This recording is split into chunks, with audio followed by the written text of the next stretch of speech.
the rumor going around right now is Sasha and Naomi are making up with WWE and they're heading back. And there's still that part of me. I'm cool with Naomi going back and joining the Bloodline. I think that's a slam dunk.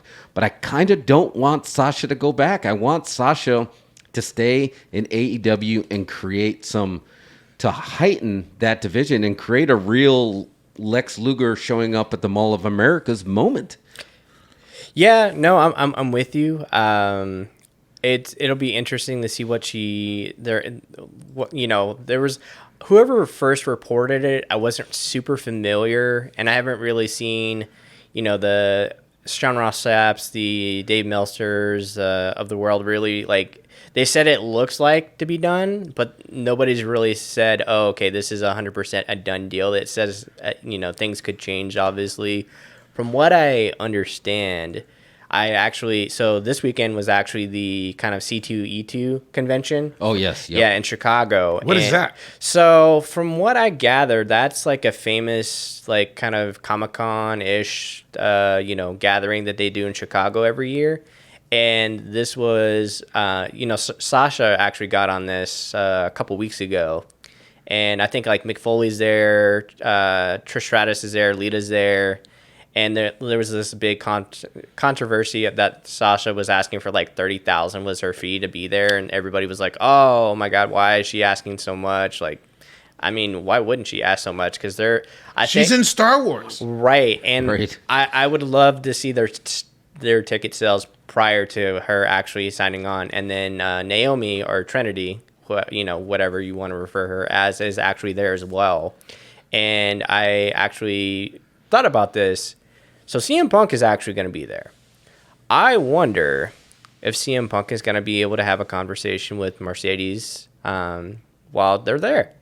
And, I don't know if you guys saw the kind You're booking the territories now. But I'm trying to. Let's do it. But there was a clip that went around. I think it was when all the AEW folks were in Comic-Con like over the last weekend, and so glad to see someone like Jade and Britt there just showing out like they should. But I think somebody had asked Punk about like how WWE kind of like definitely disrespected the women on saying, oh, how disrespectful they were. And Punk was like, hey, are they going to do that to Brock? Like, it was kind of going around there. And it was an interesting point where Punk kind of made that public, and he kind of did like a sipping coffee thing afterwards. He was like, well, it's none of my business. I saw him do that. Which I thought was like, so if there's going to be any kind of conversation if Mercedes is truly released, then, from all reports, it seemed like she was released. So it's not necessarily tampering per se. So it'd be an interesting conversation to have. And if you want me to go like more in detail, Jeff, on like what I sent out. Yeah, go. Yeah, so Mario, basically I tweeted out something, and this might actually segue easy to SummerSlam afterwards. So basically, based on the first kind of angle post-match after SummerSlam, Triple H is actually, showing real importance on focusing more on the women's division. And I basically said, hopefully with Triple H going out and showcasing the women, this will put more motivation / focus on Tony to kind of do the same thing. And I basically kind of tweeted out, the photo of Bayley, Io, and Dakota compared to what they kind of AEW did at Double or Nothing with Jade, the Baddies, and Stat, Athena, and Anna Jay was there at the time. And I was like, oh, okay, this is really cool. More of that. And when you're talking women's wrestling in general, it's like you're not going to make everybody happy. It's always like a very layered conversation to have, because even if whatever thoughtful thing you're going to put out there, you're always going to like make somebody mad. And I'm not one of those that says AEW needs to put women out there every show to main event. You definitely don't want to do that. But I think with AEW in general, something that they've all been kind of really bad at is, you're getting women on the shows realistically every week, but for Dynamite, for example, they're always in that death spot. Every Dynamite, where it's about 8:30, that's when they'll pop on. And I'm not asking for women to main event every week, but it would be nice for them to kind of gradually just build up to something where you're getting Britt and Thunder in the main event of Dynamite, whether that be a lights out or a steel cage match. And they gradually built up to that, and you look at what they did with Anna Jay and Ty Conti versus Penelope and the Bunny. A lot of people were kind of like, man, but they had a payoff for that, and they got the main event Rampage. So I'm not, obviously if they wanted to be more consistent on women's wrestling in general, I think that's what everybody really wants. Like, I think when you're having, you don't want to be a stopwatch person, because I always see people try to throw out the time slot, and then it's like, AEW generally will actually have the longest women's matches. Like, obviously, post Triple H, that's obviously going to probably change now, but Dynamite will give their women like a lot of time. And then like on Rampage, Anna Jay and Ruby both main evented, and I know a lot of people were, see, this is why you can't have these women main event, because you're not going to have good ratings. And it's like, man, that's a bad, I'm not about that. And if people aren't watching, I mean, that's because you either didn't do a good job building up the show to make people want to watch, or maybe it's summer and people didn't actually want to watch wrestling at 9:00 at night, unless you're like me, like a big fat nerd, you know what I mean? So objectively, I just think there's an opportunity for Tony to put that focus. And then there was that news today where AEW actually hired a new coach for the women's division. I believe I'm not really familiar with her work. I know she's actually pretty well known for her Impact work. And if they're going to have more of a woman like that's hands-on, that's going to be a coach, maybe she'll have an opportunity to kind of speak up and creative a little bit. I think that's what they were kind of missing. And then, I think a little bit the women's division was kind of booked and managed a lot about with Kenny. Yeah. I think, I think the women's division has missed Kenny back there quite a bit. I just feel like, if he was healthy and available to do so, I would have loved to see him more involved in that, but I know he's got to keep up with his rehab and everything like that. But good things should be. I'm optimistic. I was crossing my fingers, looking at the card tonight. Maybe Britt and Hayter versus Thunderstorm main event tonight, and we always got to support our champ Thunder Rosa. Right, Thunder Rosa. Always got to support the champ. Here's what, and dude, you're preaching. You're preaching truth here. You're spitting facts. You're spitting facts. Because here's what I think there's missing. It's not. Why did Britt Baker work? Britt Baker worked because everything about Britt felt like a little bit of a shoot. Yep. She went out there with a chip on her shoulder and realized she was basically like the female Shawn Michaels in the 90s. She let people know. So what I think obviously they have fantastic athletes. All their women are great athletes. They all have the look. They all have the personality. They just need a little bit of guidance where they have to be not afraid to say no, to go a little bit off script. Yep. And Thunder started to do that a little bit. And here's the funny thing. It hit me when I went back and I'm trying to catch up on all the A&E biographies, and I watched the Bellas, which was the second one. Mm-hmm. And the Bellas get a lot of heat for not, for being like the diva part. But you forget that they, with Paige and Emma, helped kick off that Give Divas a Chance, because they told a story, right? They cut their time, and Bellas were like, well, screw it. If all you want is the finish, we're just going to go out there and just do the finish and kind of walk out like nothing. And they went into business for themselves in a shoot, still gave them what they wanted, but basically that was the way of giving the finger without giving the finger. And things changed after that. It was a little bit of what Britt always does. There's nobody that's going to take advantage of Britt Baker, because she comes out there and she's Britt freaking Baker, same as Shawn. And I think they need somebody to kind of nudge them, like become like Punk says, don't be afraid to speak up. And if you don't like something, say something. Thunder did it. I'm not on the poster. I'm the champ, but I'm not on the poster. Say something, but say something on the mic where they have no choice, but then they have to book it. Yeah, that was something I was kind of surprised Thunder was not in the scrum I was really confused by that. I could see Punk, Jade. I mean, obviously, I'm not gonna be mad. Jade's in a scrum. Jericho to a degree makes sense, especially how successful the Anarchy in the Arena was. So I guess to a degree that makes sense. But I was kind of like bummed Thunder wasn't there because I had actually had a couple things lined up for her. But I think if everything of those reports afterwards where she was pretty perturbed, I don't really blame her. And I kind of feel like, I mean, y'all know her. I kind of feel like they aren't really doing her a solid since she's won the belt. No. But to your point, Jeff, like you said, I think you're right. And I think that she's had a rough go of it as a champ.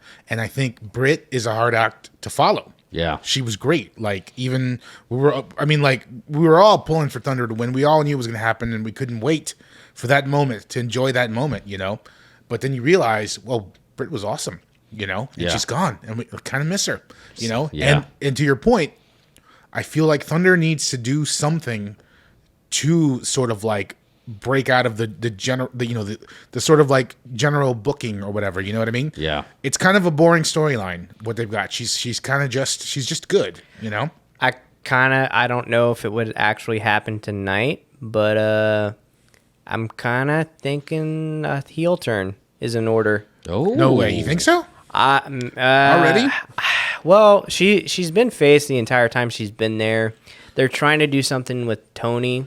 I don't know if the game plan is to have Tony and Thunder at the Pape in a couple weeks here, but I really think a heel turn would justify Thunder being so kind of disrespected, pissed off. I like it. Maybe that could find that fire, like Jeff was saying earlier, where she finds that inner Britt Baker where she just starts going off. And I just think Thunder as a heel could maybe provide a different dynamic. Britt's great. Jade, to me, honestly, right now, Jade is the A champion. So we need to get something in there. I think Tony eventually will be the one. And I don't know, man. I just think Thunder being a heel could be a nice story to tell. Maybe they could end up doing a series of matches where maybe Thunder cheats at the Pape. Maybe because everybody thinks we're getting a hater or Brit turn tonight, but I don't know, man. They got to start building up this Pape gradually. Not like by tomorrow, but they've got a lot of big shows coming up. I like where your head's at. I think that could work because the whole thing is, even when Britt came back, she's even calling out in a way what's happening to Thunder. It's like, okay, nobody wants to hear her in the mic, basically saying, we know you're reading the bullet points, or, oh, God, we got to listen to her on the mic again. And Thunder's not getting to give a shoot retort, even though Britt's got a little bit of a shoot towards her saying that. She's still keeping to the scripted where she should be. I think that's when she should fire back. And then maybe she can be like, you know what? I think you're right. And then she does the turn. I think that would be sweet. Yeah, you got to do something. I mean, hopefully eventually we get a face Britt Baker, because I think that's been long overdue, because I know a lot of people during her run thought she was kind of miscast to a degree, but at the time there wasn't really anybody else to do, because Britt was the top person in that division, whether she was a heel or face. She was just, her and Sheeta did a fantastic job during the pandemic to kind of get that the pace moving until Jade and everybody else started coming along, and they've got a nice, healthy division of people. Even if they wanted to do something different, I mean, if they want eventually Jade to dethrone Thunder Rosa, like a face Jade Cargill, like, man, the people are ready for it, because Jade is so goddamn likable. And shout out to her and Brett for making the AEW cover for the video game. Have y'all seen that? I heard about it. Cover art? Yeah. So who's on the cover? So I'm going off memory here. So I believe it's Britt and Jade made the cover. I believe they're only 2 of 3 women that have ever made the cover of a video game. Becky Lynch and WWE 2K20 with Roman. I believe Becky Lynch was the first woman to be on a cover for a wrestling video game. I think you're right. Yeah, and then we had CM Punk, Jericho, Moxley, and Omega on the cover. Dude, that's going to be fun. Yeah, they just released a little bit. They made the announcement, I believe, yesterday, right? Yes, it was kind of teased, and then I believe they actually tweeted out like pre-sales for the game. I think it says the end of December for official release date, but I think it's also pretty unique that they're going to be available on PC and Nintendo, which I thought was like super super interesting. I don't know why WWE isn't going to get in that. Yeah, that game. Do you think it's just like a publisher thing, or maybe? I think it is. I think it's the public. I think they've just been in bed with the same publisher for so long. Oh, man, it just seems like, because I'm a Nintendo guy, so I'm gonna ride that family till it dies. But it seems like there's especially with the Switch, man. Like the Switches are so more portable and everything else. That like, especially if you've got a long plane ride coming up or something like that, it seems like a missed opportunity why they wouldn't take advantage of that. So, well, we're going to book you for the Dos Incredibles Twitch channel. We have not visited that in a little while. I think we played NES Pro Wrestling on there. We did that. We need to bring that back. So maybe we bring that back and have you playing the AEW game on the Switch. That'd be pretty sweet. I'm down. I had an idea. I mean, really, Brian, you got my wheel spinning here. Do you guys remember the angle when Brett was basically getting disrespected for real, like for a shoot, and this was right before he was about to get the 20-year, he just got the 20-year deal, and then Vince didn't wanted to break the deal, and then they did the double turn, right? They did the double turn where Brett and Stone Cold.